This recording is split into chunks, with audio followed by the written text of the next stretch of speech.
5:19 local time. Inside the Combat Information Center, the lights soften on their own as the sonar display comes into sharper focus. There is no alarm, no spoken warning, only a subtle change in the room that everyone immediately understands.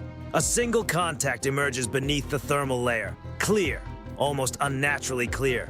No biological interference, no merchant traffic, no stray cavitation. Just one steady acoustic return, moving with purpose, maintaining depth, maintaining speed. The kind of contact that does not drift. The kind that knows exactly where it is. Above, on the bridge, the sea looks almost peaceful. Blue water, clean horizon. Flight operations are not canceled, only paused. The carrier holds its course and speed, 100,000-ton constant pressing forward as though nothing has changed. But below deck, everything has. In CIC, the sonar supervisor leans in toward the screen. He does not need to speak loudly. He calls the bearing, then the estimated depth. Another watchstander repeats it back. Every word is recorded. Every second is marked. The contact remains below the thermal layer, using the ocean itself as cover. That alone reduces the number of possibilities. Passive sonar confirms the signature. Low frequency, controlled, consistent. Not rushing, not concealing itself. Simply there. Near enough to matter, distant enough to feel deliberate. Condition 3 is set. It moves through the ship less like an order and more like instinct. Watertight integrity is checked. Critical stations are manned, weapons stay cold, no abrupt movement, no visible escalation. This is not reaction, this is discipline. Then the contact shifts depth slightly, only enough to test the picture. A small climb, then a return, a quiet probe. The sonar team marks it immediately. That move is no accident. It is a question asked underwater. Are you listening? The answer is already unfolding in silent streams of data across multiple consoles. On the surface, the escorts maintain formation. Destroyers on the outer screen widen their spacing by a fraction, a change so small most eyes would miss it. To those trained to see it, it is a curtain being drawn. The carrier does not turn. In CIC, acoustic analysts begin matching the contact's blade rate against stored libraries. The numbers align too well. This is not an old diesel boat drifting into traffic. This is a modern attack submarine operating with confidence. Its speed stays steady. No evasive action. No careless noise. No break in discipline. That detail matters most. A submarine that truly wants to vanish does not behave like this. This one wants to be noticed. Another depth adjustment follows, a little sharper this time. The thermal layer bends the return, but not enough to lose it. The contact is still there, keeping the same bearing relative to the carrier's track. Not crossing, not dropping away, shadowing. Closest point of approach is calculated, then checked again. The numbers narrow. No one says the word threat. No one has to. In U.S. Navy doctrine, intent is not announced with flags or radio calls. It is revealed through geometry, and the geometry is becoming difficult to ignore. The sonar supervisor requests a short, active ping window. The request moves up the chain in seconds, quiet and procedural. Approval comes back just as fast. One ping. The sound rolls into the deep, a controlled pulse cutting through the thermal layer. The return comes back clean and unmistakable. Steel answers. The contact does not sprint away. It does not dive hard. It holds, then makes a small course correction. Another test, another question. The analysts exchange brief looks. That correction tells them more than silence could. This is a boat with an experienced crew, confident in its position, confident in its options, confident enough to challenge a carrier strike group directly. The bearing is called again, lower now, closer. On the bridge, the captain stands motionless, hands resting lightly on the rail. He is not watching the sea. He is watching the repeated displays. When he speaks, his voice is calm and measured. Maintain course. Log everything. That is the order. No radio traffic is sent. No warning is broadcast. None is needed. Whoever is down there already knows they have been detected. And whoever they are choosing to remain. The contact settles again beneath the thermal layer, reducing its acoustic profile just enough to blur, never enough to disappear. A controlled fade, not a retreat. In CIC, the plot remains firm. This is not ending, it is only beginning. The submarine does not vanish, it steadies itself. Beneath the thermal layer, the return stabilizes once more, almost with intention. Not drifting, not hiding in commercial traffic. simply maintaining a parallel track, matching the carrier's movement with quiet precision. Inside the Combat Information Center, the picture grows more serious. The submarine is no longer testing whether it can be heard. It already knows. Now it is measuring response time, course stability, reaction geometry, the things that matter when two professional navies meet without saying a word. The contact briefly increases speed, controlled and precise, then returns to baseline. A short pulse. The sonar team catches it immediately. That burst is not about closing range, it is about calibration. How quickly will they respond? The answer comes without drama. Destroyers on the outer screen shift once more, widening the net by another measured increment. No sharp turns, no aggressive posture, just quiet mathematics stretched across miles of open water. The carrier remains the fixed point. Everything else moves around it. This is not panic. This is doctrine. The submarine's next move says even more. Instead of crossing the carrier's wake, it slides laterally, holding a constant bearing. That geometry is unmistakable. It is not trying to slip past unseen. It is placing itself in a position to watch closely, a position that feels almost like a quiet challenge. As the analysts refine their filters, the acoustic picture becomes sharper. Blade count, shaft harmonics, machinery rhythm. Every detail begins to fall into place. The data starts lining up with profiles already stored in the system. Confidence in the match rises steadily. The contact is identified as a Russian attack submarine. The confirmation is logged silently. No announcement. Just another line in the record. Up on the bridge, nothing changes. The ocean does not care about flags or borders. It responds only to physics. And physics now says the submarine is close enough to matter. The sonar supervisor calls out another depth adjustment. The boat climbs slightly, brushing the upper edge of the thermal layer before slipping back beneath it again. It is a classic maneuver meant to complicate tracking and force fresh calculations. This time, it does not help. The contact remains clear on the display, now confirmed by multiple sensors instead of just one. Towed arrays from the screening ships are feeding data into the shared tactical picture. What started as one ship's contact is now the strike group's contact. The submarine pauses its movement and steadies again. Speed constant, depth stable. The pause feels deliberate. A statement. We are here.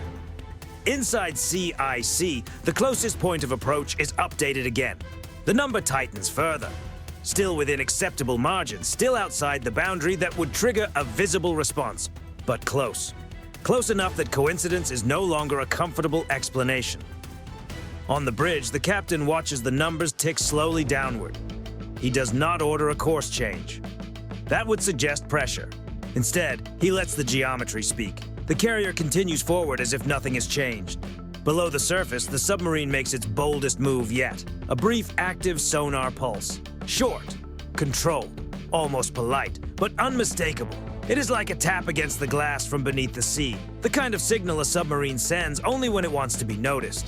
In CIC, the room stills for half a second, not from confusion, but from recognition. That sound cuts straight through uncertainty. This is intentional. This is a signal. The response comes immediately and with control. No return ping, no mirrored gesture. Instead, every detail of the emission is captured. Frequency, power, timing. Everything the submarine just revealed is stored. In modern naval operations, information is leverage, and the submarine has just given some away. Moments later, the contact returns to silence, slipping back into passive mode. But something has changed. The veil is thinner now. Its confidence has revealed more than intended. The destroyers adjust again, this time tightening their arcs slightly. Still no weapons prepared. Still no aircraft in the air. But the defensive picture is no longer theoretical. It is forming. The submarine alters course by a few degrees from its previous track. The shift is careful, almost cautious. A reassessment. The closest point of approach stabilizes. The strike group holds steady. This is the moment when intentions begin to clarify. The submarine could disengage now, slip into deeper water, and let the encounter fade quietly into the vastness of the ocean. But it does not. Instead, it maintains its shadow, staying aligned with the carrier's movement, just close enough to keep the tension alive. Inside CIC, one analyst says it quietly, almost to himself. They're not hunting, they're posturing. He is right. This is not about an attack. Not now. This is about presence, about demonstrating capability without crossing a line that would force a response no one wants. Above the waterline, nothing appears different. The horizon is still flat. The sky remains clear. Sailors move through their duties with calm precision. But beneath the surface, two naval doctrines are pressing against each other in silence, and the distance between them is slowly shrinking. Eventually, the posture shifts. The decision inside the Combat Information Center is made quietly, passed across the watch floor through short phrases and simple nods. The submarine has stayed long enough. Observation has turned into persistence, and persistence invites control. The order moves forward. Launch the helo. On the flight deck, an MH-60R Seahawk begins to spin up, its rotors carving clean circles through the air. No alarms, no urgency. This is not a scramble. It is a planned step, the shift from passive monitoring to active presence. As the helicopter lifts from the deck, the carrier keeps its speed. The escorts remain in formation. The sea looks unchanged, only the geometry evolves. Below the surface, the submarine maintains its path beneath the thermal layer. It does not accelerate away. It does not dive deeper. That decision matters. The Seahawk clears the carrier and banks low toward the calculated datum point, the position formed by intersecting sonar lines. Inside the aircraft, the crew works with practiced calm. Sonobuoy racks are armed. Frequencies are already selected. The deployment pattern has been planned in advance. This is not improvisation, it is choreography. The first sonobuoy splashes into the water, its small parachute collapsing as the sensor settles into position. Then another, and another. One by one, they begin to listen. Soon, the ocean fills with overlapping cones of sound, a network built from mathematics, technology, and experience. The submarine reacts. A sharp turn, a shallow dive, an attempt to slip between the gaps before the net fully forms. But the sonar plots catch the movement immediately. The maneuver is precise, professional, and already a moment too late. More buoys enter the water. The thermal layer is no longer protection. It is simply another marker in the picture. As sensors multiply around the contact, the submarine's acoustic profile becomes sharper and easier to define. Every turn, every correction, every small adjustment adds another layer of detail. On the destroyers forming the outer screen, towed arrays arc wide and feed fresh data into the shared display. The strike group's awareness deepens by the second, one layer reinforcing the next. The one that came to observe is now the one being watched. The submarine makes a calculated move. A short burst of speed, then a quick reduction. It is trying to introduce uncertainty to force a false track to see whether the net will break. It does not. The Seahawk continues its orbit, holding altitude and spacing, never passing directly overhead. This is pressure without provocation, control without visible escalation. Another sonobuoy sends out a pulse. The return is sharp. In CIC, the contact is no longer measured in probabilities. It is resolved in certainty. Depth, speed, heading, all cleanly defined. The submarine tries to recover the thermal layer, climbing just enough to soften its outline. The attempt fails. The layer is saturated now, crowded with sensors. There is no refuge left inside it. For the first time since the encounter began, the submarine's behavior changes at its core. It slows. Not drifting, not hesitating by accident, but making a deliberate reduction. The kind of move that signals reassessment. In CIC, analysts note the shift immediately. A boat that had been testing limits now seems to be calculating exits. The confidence is still there, but narrower now, more careful. The Seahawk crew receives updated vectors and adjusts its orbit. The helicopter is no longer searching, it is holding. Below, the submarine emits a brief burst of machinery noise, minor but revealing. A course correction made under pressure. Another detail added to the growing record. No systems are activated, no warnings are sent. The message is delivered entirely through control of space. You are seen, you are tracked, you are contained. The submarine makes one more attempt to slip clear, angling toward deeper water and away from the carrier's projected path. The destroyers answer in kind. Their spacing tightens. Their arcs overlap just enough to remove that option without making the move look dramatic. This is restraint sharpened into dominance. Minutes pass. The contact stays firm. In CIC, a quiet understanding settles over the watch team. The encounter has crossed a line. What began as a test has become exposure. The submarine has shown too much, its handling characteristics, its reaction patterns, its preferred depths. It has given away information it cannot recover. Above the surface, sailors still see only calm water. The carrier continues forward, steady and unchanged. Below, the submarine begins to edge away, slowly at first, probing the edges of the situation. The net does not chase. It simply stays where it is, denying space by existing. The message is unmistakable. You may leave, but you will leave on our terms. And for the first time since it appeared beneath the thermal layer, the submarine begins to comply. It does not run. It hesitates. Its speed drops by another fraction, almost invisible, yet enough for the strike group's sensors to catch. That pause is not mechanical. It is human. A crew below the surface is reassessing the board, counting options that are no longer really there. Inside the Combat Information Center, no one celebrates. No one raises a voice. This is not a moment for emotion. It is a moment for disciplined pressure. The Seahawk holds its orbit, steady and non-threatening. Sonobuoys remain active, their coverage overlapping in deliberate geometry. The destroyers shift by degrees, not by miles, closing space without openly declaring it. The submarine tries another depth change, shallow and controlled, feeling for a weak seam in the net. The move is tracked at once. The thermal layer offers nothing now. It has been mapped, saturated, stripped of advantage. Every option is narrowing. Then, for the first time, the submarine turns away from the carrier's projected path. Not a breakaway, not a sprint, just a careful divergence, angled enough to suggest withdrawal without openly admitting it. At sea, that distinction matters. In CIC, the plot is updated. The bearing shift is logged. The closest point of approach begins to widen. Slowly, reluctantly, still close enough to be felt. Still close enough to make the point. On the bridge, the captain watches the change in silence. He does not order pursuit. He does not need to. The carrier remains the fixed reference. Everything else arranges itself around it. Below the surface, the submarine makes one final attempt to reclaim the initiative. A small burst of speed, a slight course correction, one more test to see whether the net will loosen.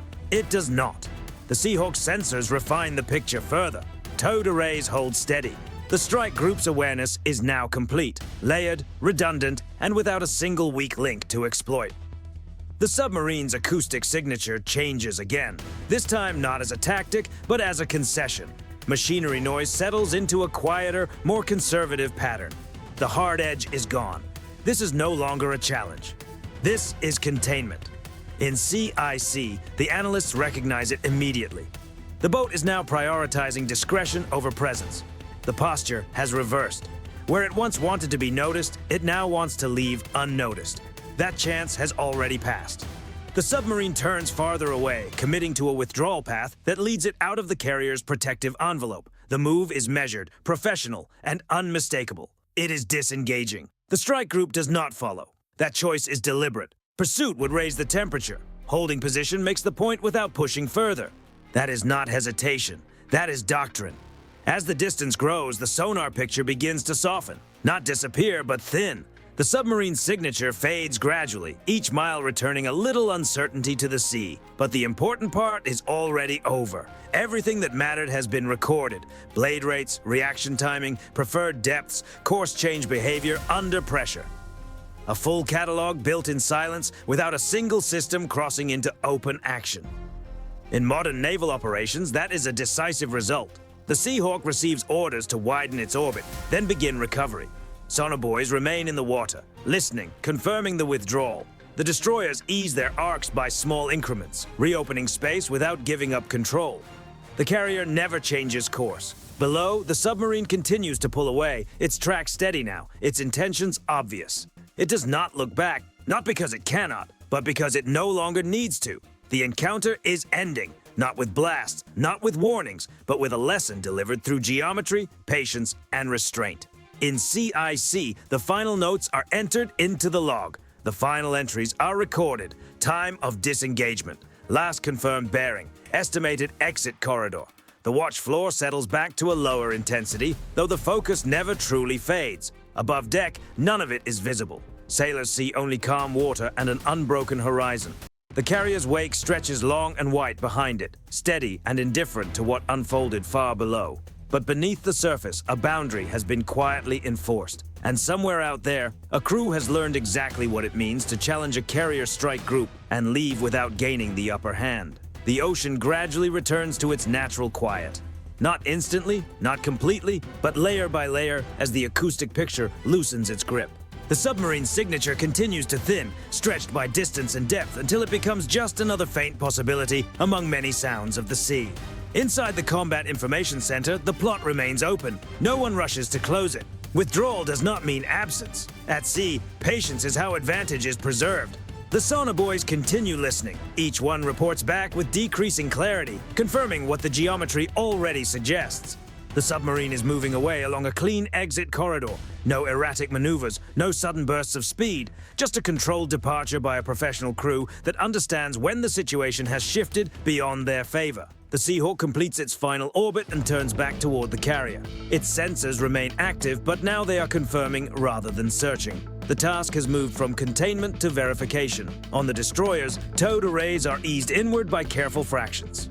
Long cables cut silently through the water as the net relaxes without ever collapsing. This is how dominance ends an encounter.